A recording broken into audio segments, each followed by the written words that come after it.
आज हम लोग बात करने वाले हैं बीए पार्ट 3 हिस्ट्री ऑनर्स का। आज हम लोग क्लास शुरू करने वाले हैं। आपको पता है कि बीए पार्ट 3 में अगर आप हैं तो आपको ऑनर्स के कुल 4 पेपरों का एग्जाम होता है और एक जीएस का पेपर का एग्जाम होता है, जो कि सबके लिए कॉमन होता है, साइंस, आर्ट्स और कॉमर्स के लिए। तो आज हम लोग क्लास चालू करेंगे। देखिए, इससे पहले हम मोस्ट इंपोर्टेंट वीवीआई क्वेश्चन की क्लास चालू किए थे, तो कुछ बच्चे कह रहे थे एकदम विस्तार से पढ़ाइए, तो चलिए विस्तार से क्लास चालू कर दिए और हम लोग विस्तार से पढ़ेंगे। देखिए, तो आपका पेपर कुल कितना है? कुल पेपर 4 गो है, 5 पेपर 5, पेपर 6, पेपर 7, पेपर 8। तो पेपर 5 की क्लासेस अभी नहीं शुरू करेंगे, ये पेपर 6 की क्लासेस है, ध्यान रखिएगा। और पेपर 6 की क्लासेस में क्या पढ़ना है? मुख्य रूप से मॉडर्न हिस्ट्री पढ़ना है, यानी कि आधुनिक भारत के इतिहास पढ़ने। और कहाँ से पढ़ने? बंगाल का जो द्वैध शासन है वहाँ से पढ़ने हैं, यानी अंग्रेजों का भारत विजय कैसे हुआ और बंगाल पर उन्होंने अपना सत्ता कैसे स्थापित किया, यहाँ से हम लोगों को पढ़ना है। तो चलिए हम लोग क्लास शुरू करते हैं। अगर इसमें कोई भी डाउट या क्वेश्चन आपको रहता है तो आप कमेंट में जरूर पूछिएगा। तो चलिए हम लोग शुरू करते हैं। ये पेपर 6 की क्लासेस है, ध्यान रखिएगा। चलिए आगे बढ़ते हैं। तो सबसे पहले मुख्य रूप से हमारा प्रमुख केंद्र जो है बंगाल, क्योंकि अंग्रेजों ने अपना सत्ता स्थापित मुख्य रूप से बंगाल से करना चालू किया था। और देखिए, कर्नाटक में भी युद्ध लड़ रहे थे और ये सारे जगहों पे युद्ध लड़ रहे थे, और ये अपना सत्ता सूरत में भी स्थापित, ये सारे जगह लगभग स्थापित कर रहे थे। लेकिन मुख्य रूप से जो अपना शासन प्रशासन जो चलाना शुरू किया उन्होंने मुख्य रूप से जो शासन ने प्रत्यक्ष जो भागीदारी चालू किया वो बंगाल से चालू किया। किंग मेकर की भूमिका उन्होंने कब अदा करना शुरू की? किंग मेकर मतलब समझते हैं, जो राजा किसी को बनाता है। तो कोई व्यक्ति किसी को राजा बनाएगा तो उसको किंग मेकर कहेंगे। लेकिन किंग मेकर कौन हो सकता है? देखिएगा, पार्टी होती है ना, जैसे कोई भी बड़ी पार्टी हो गई, और पार्टी का जो मुख्य व्यक्ति होता है, जैसे कांग्रेस की ले लेते हैं। तो कांग्रेस जो है, कांग्रेस पार्टी हो गई, ठीक। कांग्रेस ने किसी राज्य में चुनाव जीता, तो वहां पर मुख्यमंत्री उस राज्य का कौन होंगे ये निर्धारित कौन करता है? जो कांग्रेस के अध्यक्ष होते हैं और उसके कमेटी मेंबर होते हैं, वो जो निर्धारित करते हैं कि उस राज्य, मान लीजिए कांग्रेस ने राजस्थान में चुनाव जीता, ठीक, विधानसभा के चुनाव जीता, मतलब बहुमत उनको आ गया, तो बहुमत मिल गया, तो वहां पर मुख्यमंत्री कौन रहेगा डिसाइड कौन करता है? जो कांग्रेस के जो अध्यक्ष होते हैं और उसके कमेटी के मेंबर होते हैं। तो ये अध्यक्ष और कमेटी के मेंबर क्या हो गए? किंग मेकर हो गए, यानी कि किंग बनाने वाले के किंग आखिर होगा कौन? ठीक, अंग्रेजों ने भी बंगाल में किंग मेकर की भूमिका कब अदा करना चालू किया? प्लासी के जो युद्ध हुआ, प्लासी का जो युद्ध हुआ, और प्लासी के युद्ध में जब यहाँ पर देखिए सिराजुद्दौला को हराया गया, सिराजुद्दौला को हराकर मीर जाफर को बंगाल का नवाब बनाया गया। और ये किसने बनाया? अंग्रेजों द्वारा। उसी समय से अंग्रेज क्या हो गए? किंग मेकर की भूमिका में आ गए। तो चलिए, बंगाल सबसे पहला फोकस है हम लोग का। बंगाल की स्थापना कैसे हुई, क्या हुआ, इसके बारे में थोड़ा सा समझते हैं। तो सबसे पहले बंगाल आपको पता है, बंगाल मतलब ये पश्चिम बंगाल की सिर्फ बात मत समझिए। उस समय बंगाल का मतलब होता था पश्चिम बंगाल का हिस्सा हो गया, बांग्लादेश का हिस्सा हो गया, ये सब बंगाल के अंतर्गत ही आते थे, ध्यान रखिएगा। और बिहार जब बोलेंगे तो बिहार का मतलब सिर्फ बिहार मत समझिएगा, झारखंड, जो वर्तमान में झारखंड है, बिहार और झारखंड। देखिए, वर्तमान में जो झारखंड है ना, ये भी तो बिहार का हिस्सा था ना। जब बिहार बोलेंगे तो समझ लीजिए कि बिहार और झारखंड दोनों की बात कर रहे हैं। जब बंगाल बोलेंगे तो बंगाल और बांग्लादेश दोनों की बात कर रहे हैं, ध्यान रखिएगा। चलिए आगे बढ़ते हैं। तो अंग्रेजों द्वारा बंगाल को अधिग्रहण करने में, देखिए यहाँ पर क्या है कि अंग्रेजों द्वारा बंगाल को अधिग्रहण करने में मात्र 8 साल का समय लगा। आप कहेंगे कि अंग्रेजों द्वारा बंगाल को अधिग्रहण करने में 8 साल का समय कैसे लगा? तो देखिए, 8 साल में ही ये लोग अधिग्रहण कैसे कर लिए अंग्रेजों। अब देखिए, अंग्रेजों का आगमन जो है बंगाल में 1613 ईस्वी में हुआ था। लेकिन आगमन 1613 ईस्वी में हुआ, उस समय व्यापार करते, जब 1613 ईस्वी में आगमन हुआ ना बंगाल में, यहाँ पर मैप दिखाई देगा क्या? चलिए छोटा सा ही मैप बना लेते हैं।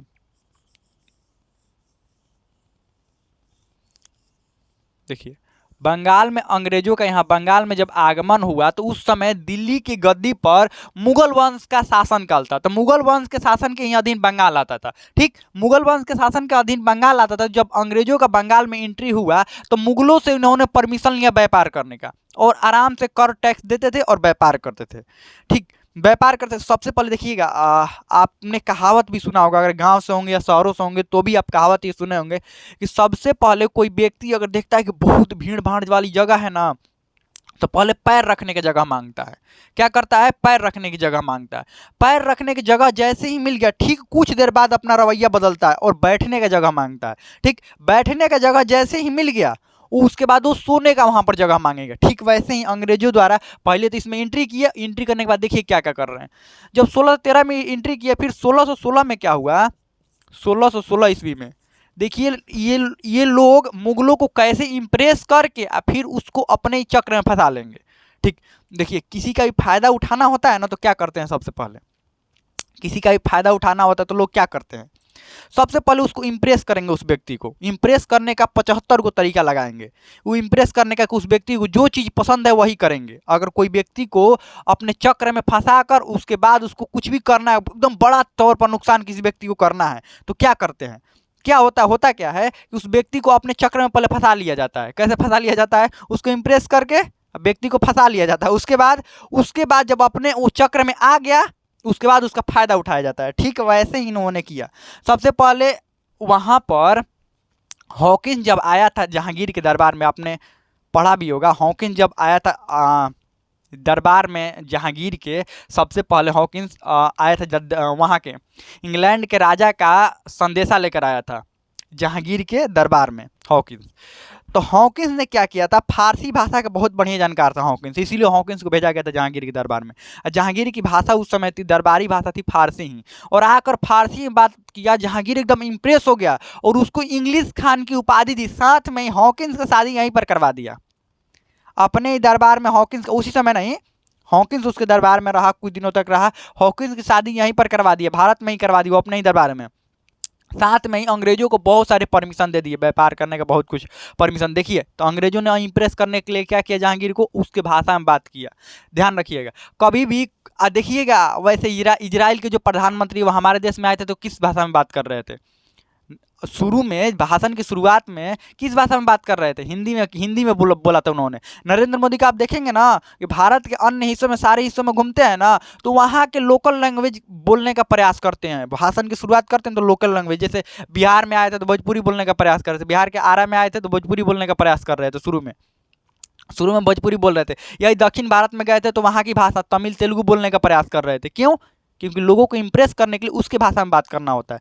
ठीक वैसे ही 1616 में इन अंग्रेजों ने क्या किया, वहाँ से एक बढ़िया डॉक्टर को बुलाया, इंग्लैंड से बढ़िया डॉक्टर को, और यहाँ पर जो भी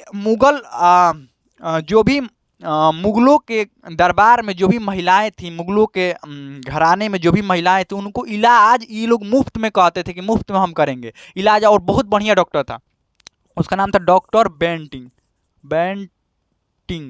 डॉक्टर बेंटिंग उसका नाम था, ध्यान रखिएगा।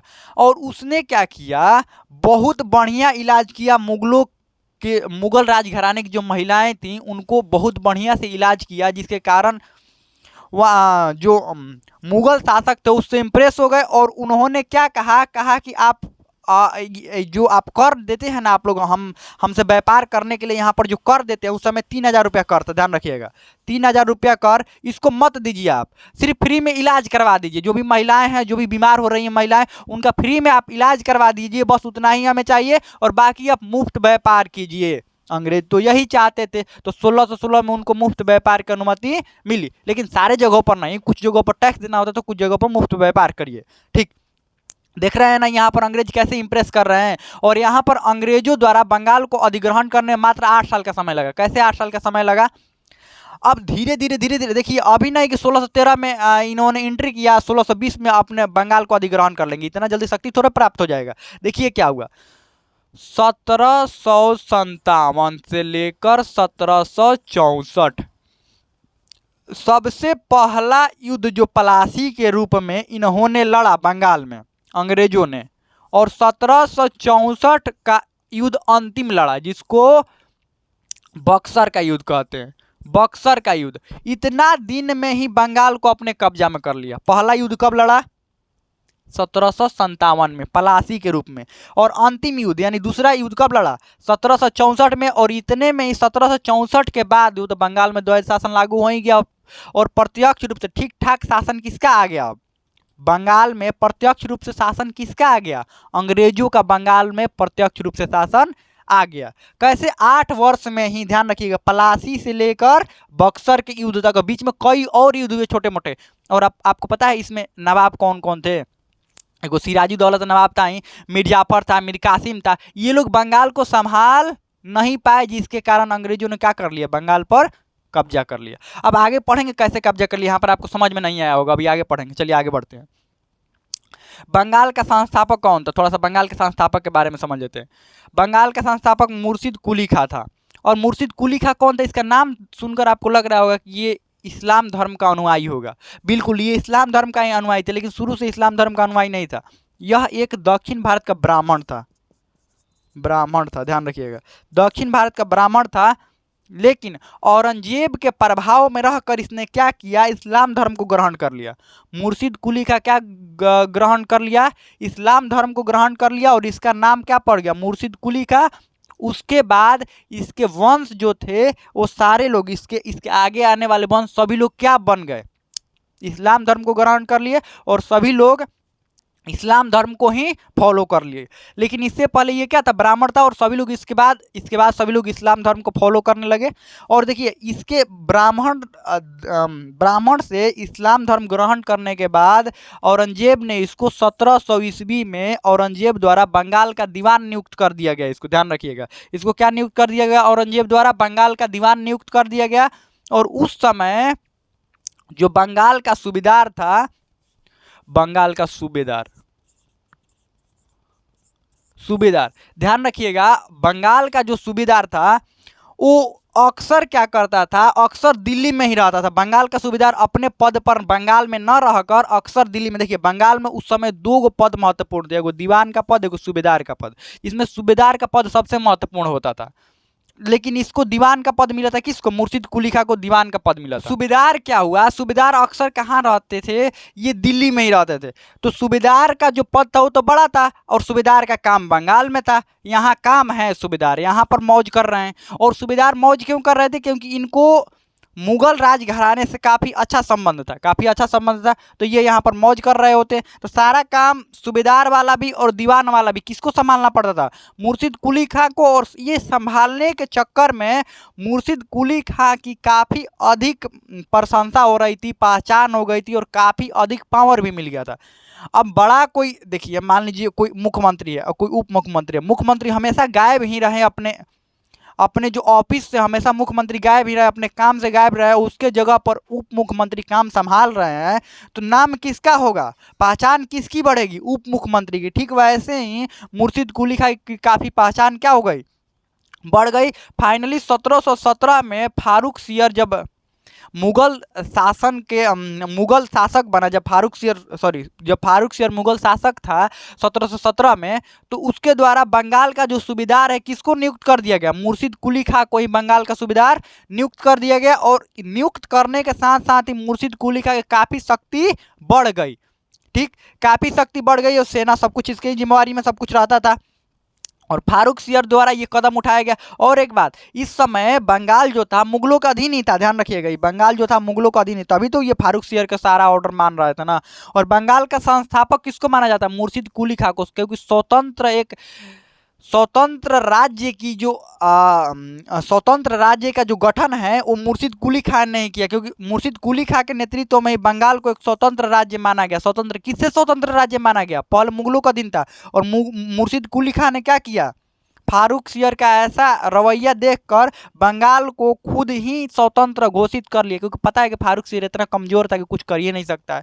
ये तो इसको था कि कब ये सूबेदार बने और बस अपने आप को स्वतंत्र घोषित करे। लेकिन 1717 में फारूक सियर ने और निर्णय लिया, क्या निर्णय लिया अभी आगे बताएंगे। एगो तो सूबेदार इसको बना, और क्या किया। अब देखिए, हम लोग को प्लासी का युद्ध मुख्य रूप से पढ़ना है, जो हम लोग को मुख्य बात पढ़नी है वही पढ़ेंगे, इधर उधर का आलतू फालतू बात नहीं पढ़ेंगे। अभी तक इतना समझ में आपको आ गया होगा। प्लासी का युद्ध, और प्लासी का युद्ध कब हुआ था, 23 जून 1757 को प्लासी का युद्ध हुआ था। और पहला युद्ध यहीं से था कि यहीं से अंग्रेजों द्वारा भारत के शासन में मुख्य रूप से हस्तक्षेप करना चालू किया गया। तो चलिए प्लासी के युद्ध के बारे में पढ़ते हैं। प्लासी जो है वो बंगाल में है, पता है आपको, प्लासी बंगाल में है। और बंगाल के उस समय नवाब कौन था, सिराजुद्दौला था। ध्यान रखिएगा, प्लासी के युद्ध के समय बंगाल का जो नवाब था कौन था, सिराजुद्दौला था। अब ये सबसे पहला प्लासी के युद्ध का कारण क्या था, देखिए प्लासी का युद्ध किसके किसके बीच में हुआ था, ध्यान रखिएगा। सबसे पहले सबसे पहले तो एक तरफ तो बंगाल का नवाब रहेगा जिसका नाम है सिराजुद्दौला, दूसरी तरफ थी ईस्ट इंडिया कंपनी, और ईस्ट इंडिया कंपनी का जो नेतृत्व उस समय कर रहा था रॉबर्ट क्लाइव कर रहा था, ध्यान रखिएगा। ईस्ट इंडिया कंपनी का नेतृत्व कौन कर रहा था? Robert Clive. और ये प्लासी का ऐसा क्या बात हुआ कि अंग्रेज और बंगाल के नवाब लड़ गए आपस में? कौन सी ऐसी बात हो गई? चलिए, क्योंकि वो जो अंग्रेज थे वो तो व्यापारी थे, व्यापारी एक नवाब से क्यों लड़ गए, मतलब एक राजा से, एक शासक से क्यों लड़ गए, चलिए इसी के बारे में थोड़ा समझते हैं। बंगाल का नवाब सिराजुद्दौला था। सबसे पहला कारण क्या था? 1717 ईस्वी में मुगल बादशाह फारूक सियर, ये पागल टाइप का था, एगो पागल टाइप के लोग समझते हैं ना, कुछ हरकत करने लगते हैं, यही पागल टाइप का आदमी था। देखिए आप घरों में देखे होंगे, घर में नहीं, चलिए गाँव में उदाहरण लेते हैं, गाँव में भी देखे होंगे कि पागल किस्म का कोई आदमी होता है, कुछ निर्णय लेने लगता है, किसी को कुछ किसी चीज़ का परमिशन दे देगा, उसको थोड़ा खिला पिला दीजिए, थोड़ा सा लालच दे दीजिए, अब देखिए उसके बाद क्या होता है। ठीक ऐसे ही ये था, फारूक सियर था। 1717 ईस्वी में इसने इसको मुर्शिद कुली खां को तो सूबेदार बनाया, साथ में ही क्या किया, 1717 ईस्वी में एक शाही फरमान जारी किया और उसमें कहा कि अंग्रेज पूरे बंगाल में मात्र 3000 रुपया देकर मुफ्त व्यापार कर सकते हैं। मात्र 3000 रुपया दीजिए और पूरे बंगाल में जितना व्यापार करना है एकदम मुफ्त व्यापार क्या करिए, कीजिए। तो आप कहेंगे कि यहाँ पर 1717 में ही ये परमिशन दिया गया था, जबकि ये प्लासी का युद्ध 1757 में हुआ था, बहुत समय के बाद हुआ था प्लासी का युद्ध। तो आप कहेंगे इसका कारण ये कैसे हो सकता है, समझिए ध्यान से। और वैसे भी सिराजुद्दौला जब बंगाल का नवाब बना 1756 में बना, ये अपने नाना के मृत्यु होने के बाद ये बंगाल का नवाब बना। तो आप कहेंगे कि ये परमिशन जब दिया गया था 1717 में ही दिया गया था, और उस समय मुर्शिद कुली का जो सूबेदार था, तो ये प्लासी के युद्ध के कारण कैसे हो सकता है? ये 1717 से ही परमिशन चल रहा है, ध्यान रखिएगा। 1717 से ही मुर्शिद कुली खां के समय से ही फारूक सियर ने परमिशन दे दिया है। इसको मैग्ना कार्टा कहा जाता था, ध्यान रखिएगा, मैग्ना कार्टा। इसने परमिशन दे दिया गया। और उसी समय से अंग्रेज व्यापारी क्या करते थे, बंगाल में मुफ्त व्यापार करते थे और कंपनी के नाम पर ही अपना पर्सनल व्यापार भी क्या करते थे। और ये धीरे धीरे बढ़ते बढ़ते यही कारण था कि बंगाल के नवाब जो था सिराजुद्दौला इसको सहन नहीं कर पाया, और उसके समय तक 1717 से लेकर उसके समय तक 56 तक ये बहुत बढ़ चुका था। अंग्रेजों का जो मनमाना ढंग है बंगाल में बहुत अधिक बढ़ चुका था, जिसका विरोध किसने किया? सिराजुद्दौला ने विरोध किया, और अंग्रेजों और इसके बीच मतभेद चलने लगा। मतभेद यहाँ तक पहुँच गया कि 4 जून 1756 में कासिम बाजार, ध्यान रखिएगा, कासिम बाजार फैक्ट्री पर सिराजुद्दौला द्वारा क्या कर दिया गया? हमला कर दिया गया। सिराजुद्दौला द्वारा हमला कर दिया गया और उस पर कब्जा कर लिया गया। ये कासिम बाजार फैक्ट्री अंग्रेजों की थी, ध्यान रखिएगा। आगे बढ़ते हैं, देखिए ये समझते जाइएगा, ये डेट ध्यान रखिएगा। 4 जून से ही चालू हुआ है ये। 4 जून देखिए, अब 16 जून को क्या हुआ? 16 जून 1756 कलकत्ता पर हमला। अब कलकत्ता पर हमला किसने किया? फोर्ट विलियम्स नाम का किला था, फोर्ट विलियम्स, ये अंग्रेजों का किला था। ठीक, 16 जून 1756 को किसने हमला किया? सिराजुद्दौला। सिराजुद्दौला का नाम कहीं कहीं सिराज मिलेगा, ध्यान रखिएगा, सिराज मिलेगा, इसको भूलिएगा मत, सिराजुद्दौला का ही नाम है। तो सिराजुद्दौला ने 16 जून 1756 को कलकत्ता के फोर्ट विलियम्स पर हमला कर दिया। एक एक करके अंग्रेजों को जो भी वहाँ पर संस्थाएं थी, जो भी फोर्ट थे यानी किला थे, जो भी मतलब उनके अंग्रेजों को कुछ भी था उसको तबाह करते जा रहा था। और तो देखिए यहाँ पर उसके बाद देखिए 16 जून के बाद 20 जून को इसने क्या किया? ठीक 4 दिन बाद 1756 को ब्लैक होल की घटना हुई। और ब्लैक होल की घटना क्या होता है समझिए। ब्लैक होल की घटना क्या हुआ? माना जाता है कि एक कमरे में, एक रूम में, एक छोटा सा रूम था, उस रूम में 146 लोगों को बंद कर दिया। कितने लोगों को? 146 लोगों को। किसने? सिराजुद्दौला ने 146 को अंग्रेजों को बंद कर दिया था। और उसमें से जब उस दरवाजा को खोला गया तो उसमें से 123 लोग अंदर से बाहर निकले। कितना लोग? सॉरी, 123 लोग जो निकले वो मृत्यु हो गया था। 123 लोगों की क्या हो गई थी? उसी में मृत्यु हो गई थी। कुछ घायल हो गए थे, कुछ और भी बहुत कुछ हो गया था। उसमें इस घटना का जिक्र एक हॉलवेल नाम के एक अंग्रेज ने किया है। उसमें से जिंदा बच गया था। देखिए समझिए ब्लैक होल की घटना क्या थी। 146 अंग्रेजों को एक ही घर में बंद कर दिया था, किसने? सिराजुद्दौला ने। आप समझिए 146 लोगों को एक छोटे से घर में बंद कर दीजिएगा तो कौन सा क्या होगा आप समझ सकते हैं। जैसे कभी भी आप स्टेशन पर उतरे होंगे ना, आप कोई भी स्टेशन पर, पटना स्टेशन पर उतरे होंगे और बहुत सीढ़ियों पर चढ़ने में इतना अचानक भीड़ हो जाता है ना कि आपको आसपास बस लोग ही दिखाई दे रहे होते हैं सीढ़ी पर से, और कुछ अगर आप छोटे हैं, थोड़ा सा कद के थोड़ा सा छोटे हैं तो आसपास में और कुछ दिखाई नहीं दे रहा होता है, बाकी आदमी का सिर्फ सर दिखाई दे रहा होता है। और थोड़ा सा भी वहाँ भगदड़ मचा ना तो बहुत कुछ तबाह हो सकता है, ध्यान रखिएगा। तो ठीक ऐसे ही तो यहाँ पर तो भगदड़ मचने की संभावना ही नहीं थी। सब एक ही रूम में जब बंद थे तो 123 व्यक्तियों की इसमें हो गई थी मृत्यु, और कुछ जिंदा थे, कुछ हाथ पैर टूट गया था, कुछ अपाहिज हो गए थे, कुछ ऐसे ही हो गए थे। ठीक, उसमें से एक हॉलवेल जिंदा बचा था तो उसी ने इस घटना का क्या किया था? जिक्र किया था। कुछ लोग तो इस घटना को कहते हैं कि नहीं ये गलत है, ये अंग्रेजों द्वारा ये फैलाया गया एक साजिश है, ये ऐसा घटना कुछ नहीं हुआ था, सिराजुद्दौला ने ये घटना नहीं किया था। ये हॉलवेल ने ही अपने एक पुस्तक में लिखा था। हॉलवेल ने ही, हॉलवेल का एक पुस्तक है, उसी में इस घटना का वर्णन है। बाकी भारतीय इतिहासकारों के इतिहास के उस समय जो भी पुस्तकें लिखी जा रही थी उसमें इस घटना का वर्णन नहीं है। तो कहा जाता है कि अंग्रेजों द्वारा ही फैलाया गया एक अफवाह था ये, और कुछ नहीं था। आगे तो ये कलकत्ता को कलकत्ता सिराजुद्दौला के कंट्रोल में आ गया, ये सब कंट्रोल में आ गया था। तो कलकत्ता को मानिक चंद्र जो सिराजुद्दौला का बहुत ही विश्वासी आदमी था, ध्यान रखिएगा। तो मानिक चंद को सिराजुद्दौला द्वारा कलकत्ता का प्रभारी नियुक्त किया गया था। किसको? मानिक चंद को कलकत्ता का प्रभारी। लो तुमको कलकत्ता हम दे रहे हैं, इसको देख रेख जिम्मेवारी रखना। और एक बात, कलकत्ता का जो फोर्ट विलियम्स पर हमला हुआ था तो बहुत सारे अंग्रेज जो थे वहाँ से भाग गए थे। बहुत सारे लोगों की तो मृत्यु हो गई, बहुत सारे अंग्रेज क्या हो गए, ये भाग गए थे। और एक बात, यहाँ कलकत्ता का जो मानिक चंद को जिम्मेवारी मिलती तो अंग्रेजों को पता चल गया। रॉबर्ट क्लाइव जो था वो मद्रास से निकला। जब ये पता चला कि ऐसे ऐसे घटना हो गया है, यहाँ पर कलकत्ता पर हमला हो गया, ये हो गया, तो रॉबर्ट क्लाइव जो था वो मद्रास से निकला। ठीक, मद्रास से निकला रॉबर्ट क्लाइव। उस समय मतलब बहुत खतरनाक सेनापति था अंग्रेजों का, ईस्ट इंडिया कंपनी का बहुत खतरनाक सेनापति था। कौन था? Robert Clive. वहां से निकला और मानिक चंद को जब वहां से निकला तो अपने अंग्रेज के जो कुछ साथी यहाँ पर थे, मानिक चंद को अपने में इन लोगों ने मिला लिया। लालच देके मानिक चंद को अपने मिला लिया और कोलकाता को क्या कर लिया? मानिक चंद को मिलाकर कोलकाता को अपने कंट्रोल में कर लिया। किसने? अंग्रेजों द्वारा अपने कंट्रोल में कर लिया गया मानिक चंद को अपने में मिलाकर, इसको लालच देकर। और रॉबर्ट क्लाइव के नेतृत्व में आगमन हुआ, क्लाइव के नेतृत्व में सेना का आगमन हुआ यहाँ पर बंगाल में। और एक बात, सेना का आगमन होने के बाद इन लोगों ने क्या किया? चंद्रनगर पर इन लोगों ने, देखिए चंद्रनगर पर विजय करने से क्या हुआ? रॉबर्ट क्लाइव द्वारा चंद्रनगर पर विजय करने से बंगाल में इनकी स्थिति हो गई मजबूत। एंट्री करते ही चंद्रनगर पर इन्होंने कब्जा कर लिया और बंगाल की स्थिति होगी मजबूत। सिराजुद्दौला भी किससे डरने लगा? अंग्रेजों से डरने लगा। अगर इस समय सिराजुद्दौला की भी हालत खराब थी क्योंकि इतने आक्रमण कर दिए थे, इसके भी बहुत सारे लोगों की मृत्यु हो गई थी। इसको पता था कि रॉबर्ट क्लाइव जो आया है उधर मद्रास से जोश में आया है एकदम, और पूरा सेना के साथ आया है, और आते ही चंद्रनगर को जीत लिया था। और इसके पास जोश अभी है ही। अगर इस समय सिराजुद्दौला ने सोचा कि इस समय अगर हम इससे अंग्रेजों से लड़ेंगे तो बड़ा दिक्कत समस्या हो जाएगा। तो क्लाइव के कहने पर एक संधि हुआ जिसको अलीनगर की संधि कहते हैं। यहाँ पर देखो अलीनगर की संधि लिखा है। अभी अलीनगर कौन था?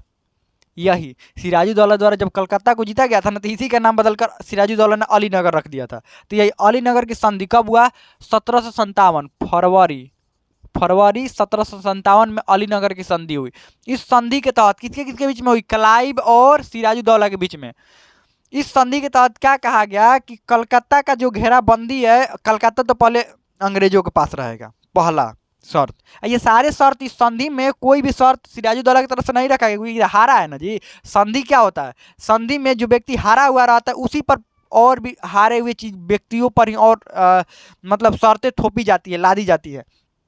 तो अलीनगर की संधि में क्या हुआ? अंग्रेजों ने सबसे पहला शर्त अंग्रेजों का क्या था कि ये कलकत्ता जो था अंग्रेजों के पास रहेगा। दूसरा, अंग्रेज कलकत्ता की घेराबंदी क्या करेंगे? करवाएंगे। तीसरा क्या था? उस घेराबंदी में उसके अंदर अंग्रेज सिक्का क्या कर सकते हैं? अपना सिक्का डलवा सकते हैं। साथ में ही पूरे बंगाल में ये तो मुक्त व्यापार करेंगे ही, अपना मुक्त व्यापार करेंगे। तो ये सारे अलीनगर की संधि में था और ये सब किसको मानना पड़ गया? सिराजुद्दौला को। अंग्रेजों की मनमानी और बढ़ गई। और एक बात, अंग्रेजों द्वारा सिराजुद्दौला के जो विद्रोही थे, जो उनके दरबार में विद्रोह करते थे, या दरबार में कोई ऐसा व्यक्ति गलती किया जिसको दरबार से सिराजुद्दौला ने निकाल दिया, उसको सबको अपने यहाँ शरण कौन दे रहा था? अंग्रेजों द्वारा शरण दिया जा रहा था उनको अपने यहाँ।